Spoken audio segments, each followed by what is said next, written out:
Olá pessoal, sejam bem-vindos a mais uma aula. Na aula anterior, nós vimos as características gerais dos fungos e a sua diversidade. Na aula de hoje, nós veremos a reprodução e o ciclo de vida dos fungos e veremos também a sua importância ecológica e econômica. Nós veremos agora a reprodução e ciclo de vida dos fungos, começando pela reprodução assexuada, que é aquela que não ocorre troca de material genético entre dois organismos. Os fungos, eles podem se reproduzir assexuadamente, por fragmentação do micélio. Os fragmentos crescem e originam novos micélios, ou seja, o micélio do fungo é o corpo deles. É formado pelas hifas, que são filamentos que formam o organismo dos fungos. Os fungos podem se reproduzir por fragmentação, ou seja, um pedaço do micélio que se quebra, um fragmento de hifa, ele pode crescer e se tornar em um novo micélio. Aí esse processo é chamado de fragmentação. Um fragmento do micélio pode se soltar, aí ele consegue crescer e se transforma em um novo micélio, dando origem a um novo organismo de um fungo. No caso dos zigomicetos, uma forma de reprodução assexuada que ele tem são hifas especiais, os esporangióforos, em cujas extremidades diferenciam-se. Nesses esporangióforos, são hifas especiais, em cujas extremidades diferenciam-se esporângios, que são estruturas produtoras de esporos, nos quais se formam esporos assexuados haploides. Como esses esporos são assexuados, eles se originam pelo processo de mitose, sem que ocorra a troca de material genético. Aqui nessa figura nós vemos aqui o esporangióforo, que é uma hifa especial que se forma com um esporângio, estrutura produtora de esporos, onde se formam os esporangiósporos, que são os esporos assexuados. Ao cair em local com condições adequadas, o esporo germina, originando um novo micélio. Então, essas são algumas das formas assexuadas de reprodução dos fungos. Os ascomicetos também apresentam hifas especializadas nas quais se formam esporos assexuados, ou seja, sem a ocorrência de troca de material genético, denominadas conídeos. O conídeo, como os esporos em geral, é revestido por uma parede celular e pode permanecer em estado de dormência por longo tempo até encontrar ambiente favorável e germinar. Então, os ascomicetos também têm formas de reprodução assexuada, sem ocorrência de troca de material genético. São hifas especializadas chamadas de conídeos, que formam o conidióforo, que é onde vai produzir os esporos. Nos conídeos, esses esporos são produzidos. Os esporos são liberados no ambiente e podem resistir por longos períodos de tempo, até que eles consigam encontrar condição favorável, como por exemplo matéria orgânica, onde eles possam se desenvolver. Aí eles vão germinar e vão dar origem a uma hifa, e essa hifa vai crescer e dar origem a um micélio e a um novo fungo. Aqui nessa figura nós vemos a representação de um conídeo, do conídeo de um ascomiceto, que é onde produz os esporos assexuados do ascomiceto.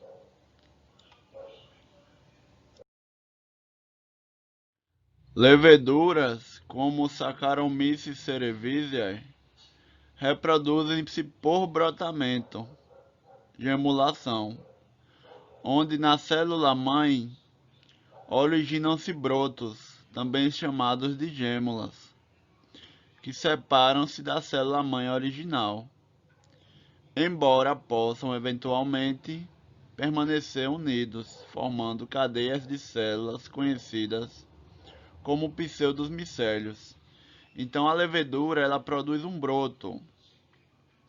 Esse broto ele se solta da célula-mãe e dá origem a uma nova célula de levedura, mas eles podem eventualmente permanecer unidos, formando um pseudomicélio. A palavra pseudo significa falso, né? Então o pseudomicélio é um falso micélio, que ele não é um micélio verdadeiro, né? É formado por brotos que não se soltaram da célula-mãe. Aqui nessa figura, na figura A, nós temos a fotomicrografia da levedura Saccharomyces cerevisiae em processo de brotamento. Essa célula maior é a célula-mãe e essa menorzinha é o broto, né? O processo de brotamento da levedura. Na letra B, a representação esquemática dos estágios de brotamento, em que os brotos permanecem unidos, produzindo uma cadeia de células interligadas denominada pseudomicélio. Então, nasce um broto, aí se esse broto não se soltar, pode nascer outro e outro, aí vai formando o pseudomicélio. E aqui na figura C, é a representação esquemática da estrutura interna de uma levedura, formando um broto. Então a levedura, ela é um fungo, tem célula eucarionte. Então ela tem o núcleo, tem mitocôndrias, tem retículo endoplasmático. No caso do fungo, da levedura tem um vacúolo também. Aí o que acontece? Quando ela vai formar o broto, o núcleo se duplica, né? Forma outro núcleo, o broto vai possuir outro núcleo. E também o broto recebe mitocôndrias, recebe retículo endoplasmático. O broto recebe todas as estruturas que uma célula precisa. Aí depois ele pode se soltar da célula mãe ou permanecer unido formando um pseudomicélio. Agora nós veremos a reprodução sexuada dos fungos. A reprodução sexuada é aquela onde ocorre troca de material genético entre os organismos. Então, no caso dos fungos, nós já vimos alguns tipos de reproduções assexuadas, agora nós veremos as formas sexuadas. De tempos em tempos, a maioria dos fungos passa por um estágio sexuado, em que se formam zigotos diploides. Diploide é quando tem dois conjuntos de cromossomos. A palavra di quer dizer dois, então, e diplo quer dizer duplo. Então, as células diploides têm dois conjuntos de cromossomos. No caso da fase assexuada, eram esporos haploides, né? Porque eles apresentavam apenas um conjunto de cromossomos. Haploide, haplo quer dizer simples, tem um conjunto de cromossomos, e diploide quer dizer diplo é duplo, dois conjuntos de cromossomos. Aí esse zigoto diploide que se forma na forma sexuada sofre meiose e origina células haploides que se diferenciam em esporos sexuados. Então, nesse caso, os esporos são haploides também, mas eles são esporos sexuados, porque eles se originaram de um zigoto. E esse zigoto, por sua vez, se originou da união com a troca de material genético entre dois organismos. Então, são esporos sexuados, através da reprodução sexuada. Nos fungos, a reprodução sexuada inicia-se pela conjugação de duas hifas sexualmente maduras e compatíveis, que se aproximam e se fundem à plasmogamia. Então, no caso dos fungos, as hifas uma hifa de um fungo se comporta como se fosse masculina e a outra hifa do outro fungo se comporta como se fosse a feminina. Aí ocorre a união dessas hifas, que é a plasmogamia. A hifa resultante da fusão é uma hifa dicariótica, que tem 2 núcleos haploides por célula, um em cada hifa parental. Então, com a união das hifas, forma uma hifa dicariótica, que ela apresenta 2 núcleos para cada célula. Durante o crescimento e ramificação dessa hifa, os núcleos se multiplicam diversas vezes no citoplasma, mantendo-se emparelhados, mas sem se fundir. As hifas dicarióticas originam um micélio, que pode formar corpos de frutificação, ascocarpos nos ascomicetos e basidiocarpos nos basidiomicetos. Então, o cogumelo de chapéu dos basidiomicetos, ele é um basidiocarpo e ele é formado por hifas dicarióticas. Cada célula dessa hifa possui 2 núcleos haploides. E é nesse cogumelo onde vai ocorrer a reprodução sexuada do fungo, né, no caso do basidiomiceto.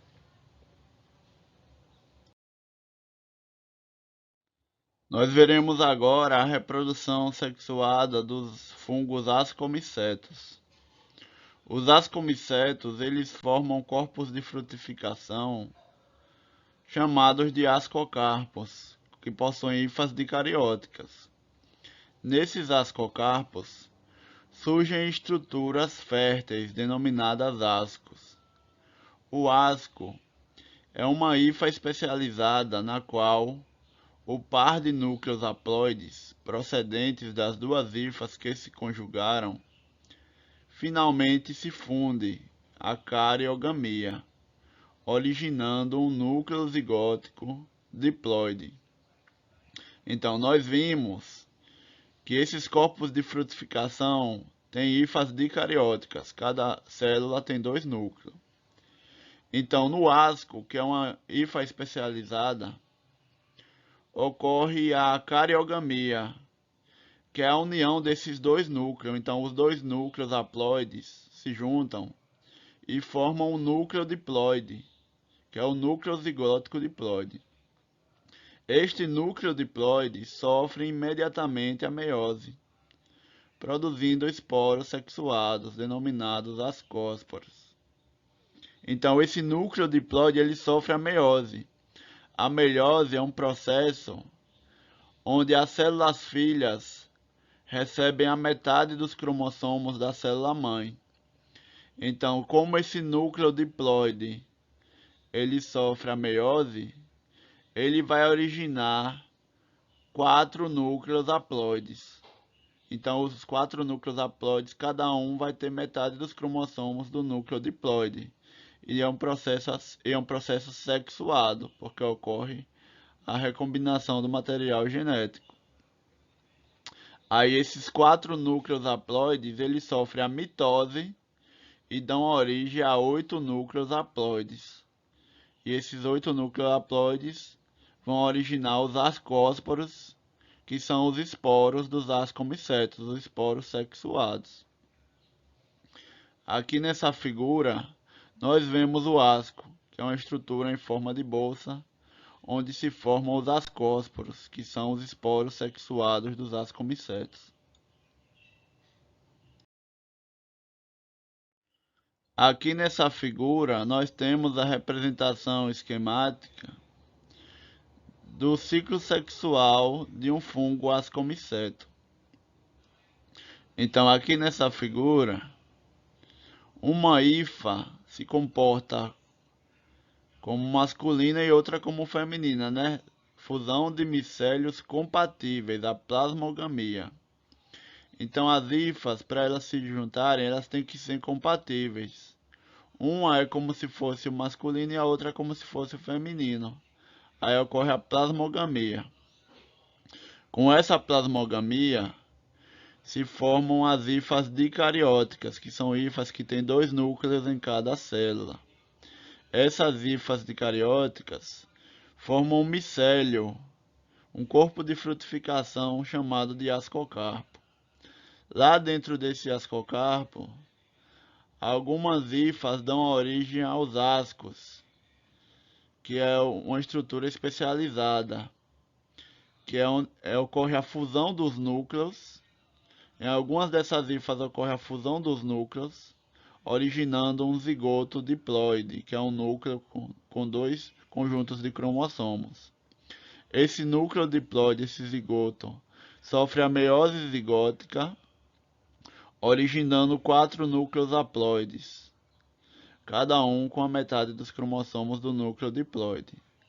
Esses núcleos haploides sofrem a mitose, formando 8 núcleos haploides. Cada um desses 8 núcleos haploides vão formar os ascósporos, que são os esporos dos ascomicetos. Esses ascósporos vão ser liberados e vão dar origem às hifas. No futuro, essas hifas vão se fundir novamente, repetindo o ciclo. Então, esse é o ciclo sexuado dos ascomicetos. Agora nós veremos a reprodução sexuada dos basidiomicetos. Os basidiomicetos, eles produzem corpos de frutificação chamados de basidiocarpos, no qual se formam estruturas férteis denominadas basídios. O basidiocarpo também é constituído por hifas dicarióticas. O basídio, que é a estrutura fértil, também é uma hifa especializada, na qual o par de núcleos haploides se funde a cariogamia, originando o núcleo zigótico diploide. Por meiose, esse núcleo produz esporos sexuados, denominados basidiósporos.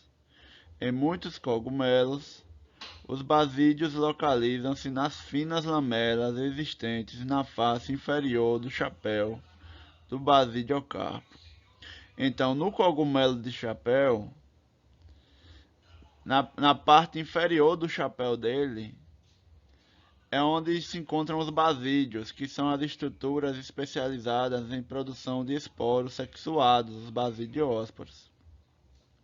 Esses esporos sexuados maduros são liberados do corpo de frutificação, tanto do basidiomiceto quanto do ascomiceto, do ascocarpo e do basidiocarpo, e são levados pelo vento. Ao cair em local com condições adequadas, os esporos germinam e originam novos micélios. Aí esses micélios vão crescer, dar origem a fungos, e no futuro as hifas vão se juntar novamente, repetindo o ciclo.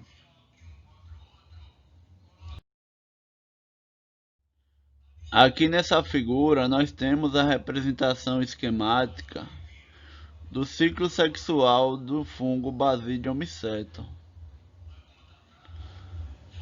É semelhante ao que acontece com os ascomicetos, né? Os esporos dão origem a hifas. Uma das hifas funciona como se fosse a masculina e a outra como se fosse a feminina. Ocorre a plasmogamia, a união dos micélios, originando as hifas dicarióticas. Essas hifas dicarióticas dão origem ao corpo de frutificação basidiocarpo, que é conhecido como cogumelo de chapéu.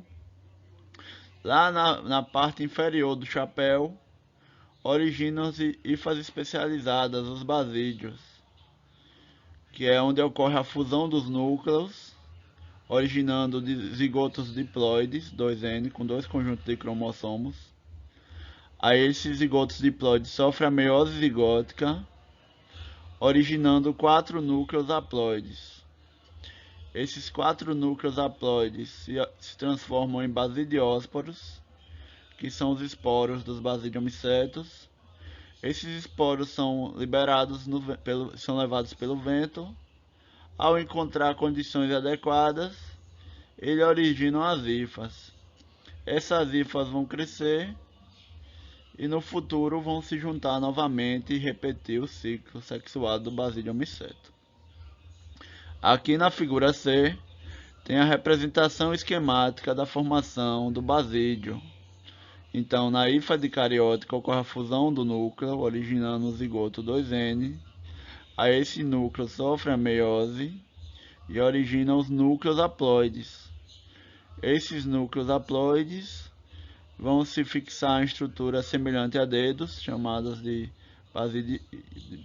que ficam no basídio, originando os basidiósporos, que são os esporos dos basidiomicetos.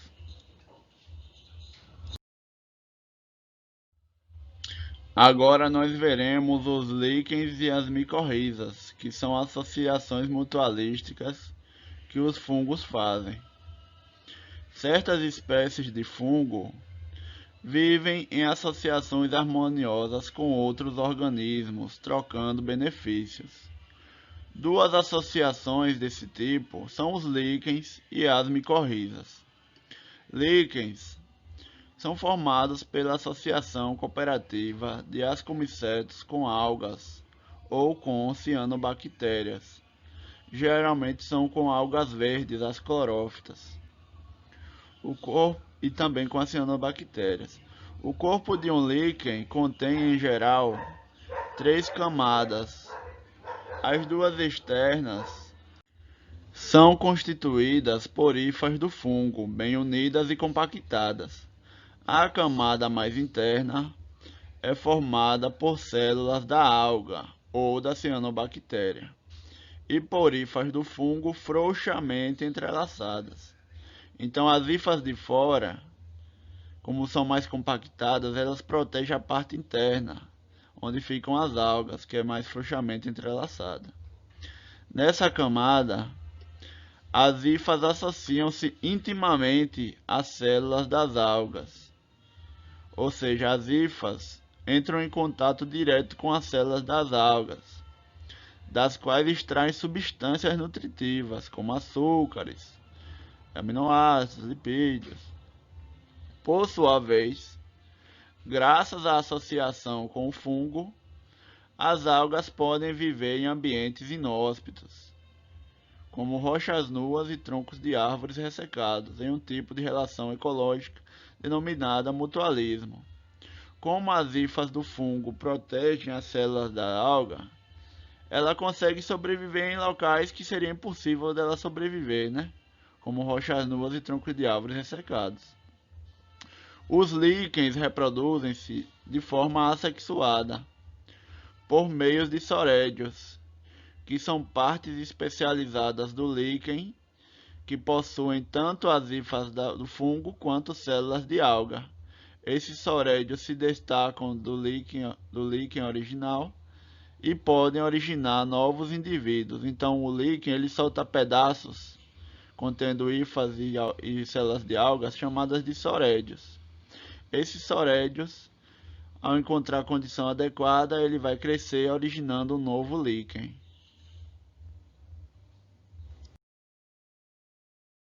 Nessa figura nós vemos as fotos de alguns líquens.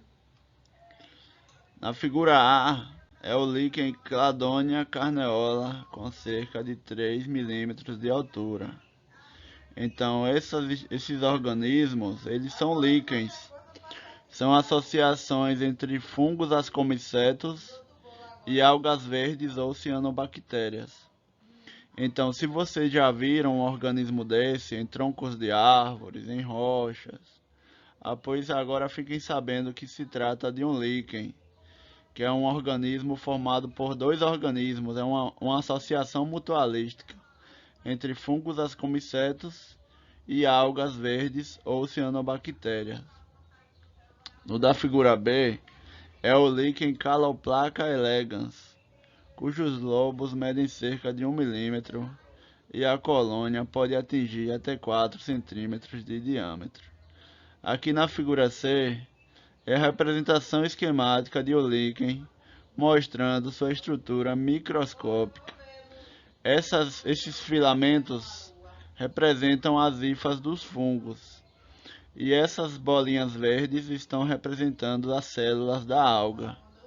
Então, as hifas do fungo se associam com a célula da alga, formando um organismo bem resistente, uma associação mutualística, capaz de sobreviver em ambientes inóspitos, como rochas nuas, troncos de árvores, solos pobres, locais que outros seres vivos dificilmente sobreviveriam. Agora nós veremos as micorrizas.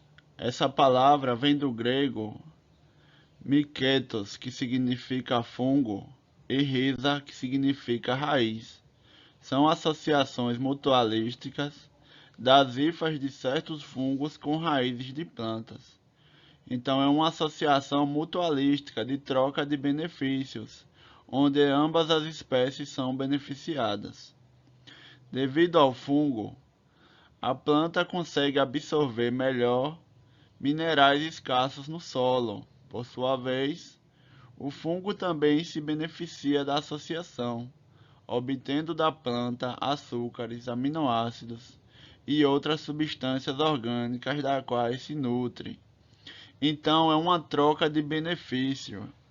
Com as hifas do fungo em suas raízes, as plantas conseguem absorver mais minerais. Em troca, o fungo obtém da planta nutrientes orgânicos. As micorrizas são importantes para plantas que vivem em solos pobres em nutrientes. Os fungos das raízes aumentam a capacidade de absorção de nutrientes, como fosfatos, nitratos, cobre, zinco e magnésio, entre outros. Então é uma associação muito benéfica, que permite que as plantas possam viver em solos pobres, já que as hifas do fungo aumentam a absorção dos nutrientes minerais. Essa associação é tão benéfica que a maioria das plantas vasculares, que são as plantas que possuem vasos condutores de seiva orgânica e de seiva inorgânica, a maioria das plantas vasculares possuem micorrizas em suas raízes, essa associação com hifas de fungos. Por exemplo, sementes de orquídeas necessitam da presença de fungos para germinar. Então a associação é tão benéfica que algumas plantas só germinam na presença do fungo. Para vocês terem ideia de quão benéfica é essa associação, que a planta fica muito relacionada com o fungo, né? Muitas plantas precisam do fungo para poder a semente germinar, como no caso das orquídeas.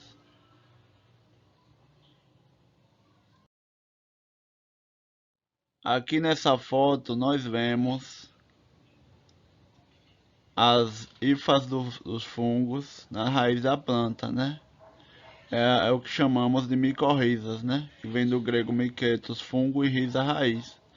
Então as hifas do fungo elas ficam em contato direto com as raízes da planta, aumentando a absorção de nutrientes. A associação é tão benéfica que a maioria das plantas vasculares atuais apresenta associação com fungos, as micorrizas em suas raízes. Aqui nessa outra figura, nós temos uma representação esquemática das micorrizas, onde as hifas do fungo entram em contato com as raízes da planta. Dessa forma, aumenta a absorção de nutrientes minerais para as raízes e, em troca, o fungo recebe nutrientes orgânicos da planta, como açúcares, aminoácidos, lipídios. É uma relação de troca de benefícios. A planta tem aumentado a sua capacidade de absorver nutrientes minerais. Em troca, o fungo recebe da planta nutrientes orgânicos. Então, é uma associação muito benéfica, as micorrizas.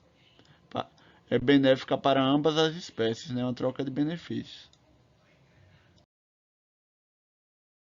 Agora nós veremos a importância ecológica e econômica dos fungos. Então, os fungos são muito importantes para a natureza, para os outros seres vivos. Por exemplo, fungos e certas bactérias desempenham o papel de agentes decompositores, permitindo que os elementos químicos constituintes da matéria orgânica de cadáveres possam ser reaproveitados por outros seres vivos. Então, quando os seres vivos morrem, animais mortos, plantas mortas, folhas de plantas, troncos de árvores, frutos caídos no chão, então qualquer parte de organismo ou organismo morto, ele precisa ser decomposto para que os seus nutrientes retornem ao solo e possam ser reaproveitados pelas plantas. Então, os fungos têm papel importante no processo da decomposição. Eles, juntamente com bactérias, com algumas espécies de bactérias, decompõem a matéria orgânica, fazendo com que os nutrientes presentes nessa matéria orgânica possam retornar ao solo e possam ser utilizados novamente pelas plantas para produzir matéria orgânica. Então é um ciclo dos nutrientes, né? O nutriente vai para os seres vivos, quando os seres vivos morrem, a decomposição faz com que esses nutrientes retornem ao solo e possam ser reaproveitados. Aqui nessa figura nós temos uma laranja sendo decomposta por um fungo, né? Uma espécie de bolor decompondo uma laranja. Aqui nessa outra figura temos alguns cogumelos decompondo um tronco de árvore. Então os fungos são muito importantes para o processo de decomposição e reciclagem dos nutrientes na natureza. Além da importância ecológica, os fungos também têm importância econômica, ou seja, através deles são produzidas substâncias de interesse econômico para o ser humano. Por exemplo, o álcool etílico, o etanol, utilizado como combustível, é produzido a partir da fermentação da cana e de outros substratos realizados pela levedura Saccharomyces cerevisiae.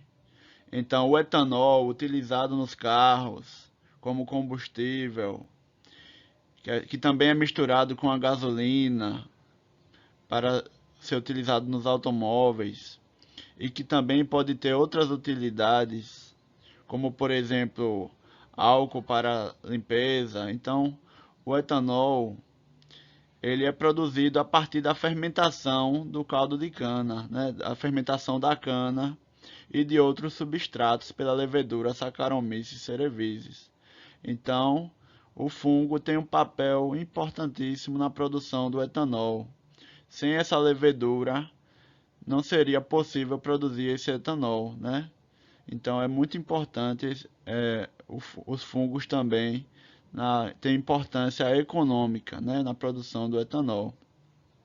Aqui nessas figuras nós vemos algumas usinas de produção de etanol, né, algumas fábricas de etanol.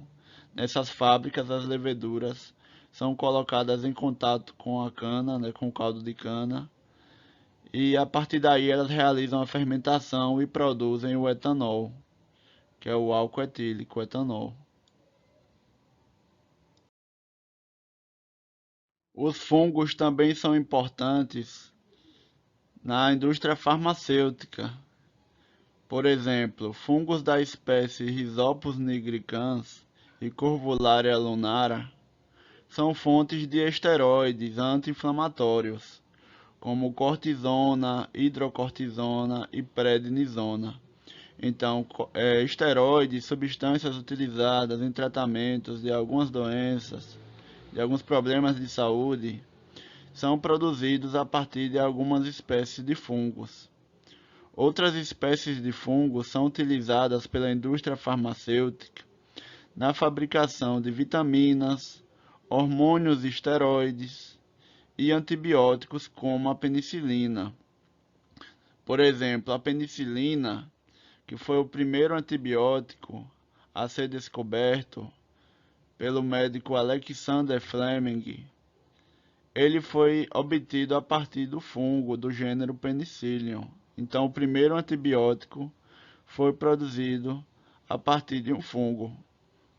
Então, não apenas a penicilina, como também outros antibióticos, podem ser extraídos a partir de fungos, né? Fungos produzem essas substâncias que são extraídas e podem ser quimicamente modificadas para servir de antibióticos.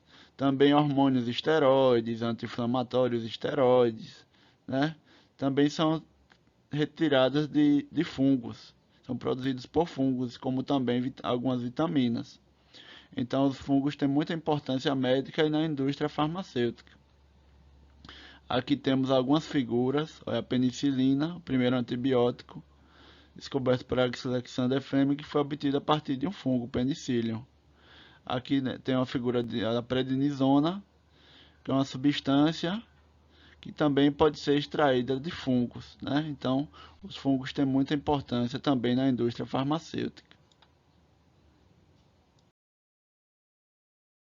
Outra importância econômica dos fungos é na produção de alimentos.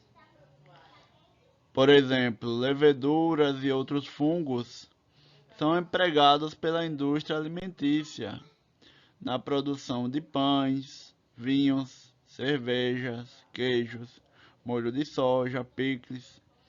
Então, os fungos são utilizados para produzir diversos tipos de alimentos. Por exemplo, o pão, para ser produzido, utiliza-se um fungo chamado levedura, que também é conhecido como fermento biológico. Ao colocar essa levedura na massa do pão, a levedura realiza a fermentação alcoólica e nessa fermentação ela também produz o gás carbônico, que faz a massa do pão inchar. Então, para produzir o pão, utiliza-se a levedura. Também é utilizada para produzir bebidas, como vinhos e cervejas. Essas leveduras são colocadas nos ingredientes desses produtos, né? No caso do vinho, coloca a levedura no suco de uva. Ela realiza a fermentação alcoólica e nessa fermentação alcoólica, parte do açúcar do suco de uva será transformada em álcool. Nesse processo de fermentação é produzido o vinho. Na cerveja ocorre um processo semelhante. Nos ingredientes que formam a cerveja, que vai ser produzida a cerveja, é colocada a levedura. A levedura realiza a fermentação alcoólica e no final será produzida a cerveja. Fungos também são utilizados na fabricação de queijos, como por exemplo o queijo Roquefort e o queijo Gorgonzola. Então são colocados alguns tipos de fungos na massa desses queijos. Aí os fungos começam a se reproduzir nessa massa, dando origem a esses queijos, como o queijo Roquefort, que é muito apreciado, tem um sabor muito acentuado graças à participação do fungo na produção desse queijo, né? Então os fungos têm muita importância na indústria alimentícia. Outro exemplo, os próprios cogumelos, né? Os próprios cogumelos, como o champignon, são utilizados na indústria alimentícia para produzir sopas, tortas, em pizzas também. Então utiliza-se muitos fungos na indústria alimentícia. Então eles são muito importantes.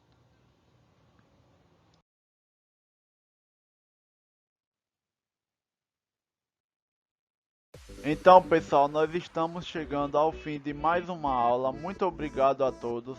Não se esqueçam de se inscrever no canal, deixem o gostei e um comentário.